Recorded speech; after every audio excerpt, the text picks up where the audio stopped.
2020 டெல்லியில இருக்கிற ஒரு ஃபிளாட்ல 3 திருடர்கள் பூட்டை உடைச்சிட்டு உள்ள திருட போயிருக்காங்க. அத இந்த வீட்டு பக்கத்துல இருக்கிறவங்க எப்படியோ கண்டுபிடிச்சிருக்காங்க. வீட்டை சுத்தி இருக்கிற எல்லாரும் சேர்ந்து உள்ள வந்து திருடங்களை பிடிக்க ட்ரை பண்ணியிருக்காங்க. அப்போ அதுல 2 திருடனுங்க மட்டும் எல்லாரையும் தள்ளி விட்டுட்டு தப்பிச்சு போயிட்டாங்க.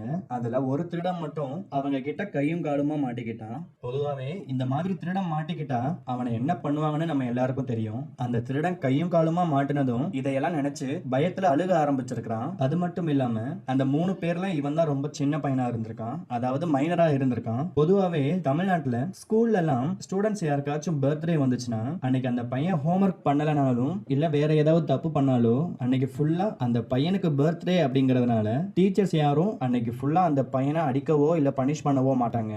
இந்த ஒரு பர்த்டே பிரிவிலேஜ நீங்களும் கூட அனுபவிச்சிருப்பீங்க.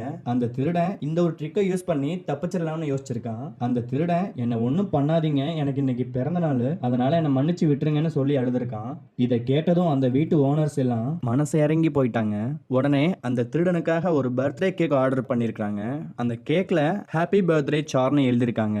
சார்னா திருடன்னு அர்த்தம். அந்த பையன் இந்த ட்ரிக் நல்லா வேலை செய்யுதுன்னு நினைச்சு கொஞ்சம் கொஞ்சமா அழுகிறத நிறுத்திட்டான். அந்த கேக்கை சுத்தி அவன் திருடுறதுக்காக கொண்டு வந்த டூல்ஸ் எல்லாம் வச்சு அலங்கரிச்சிருக்காங்க.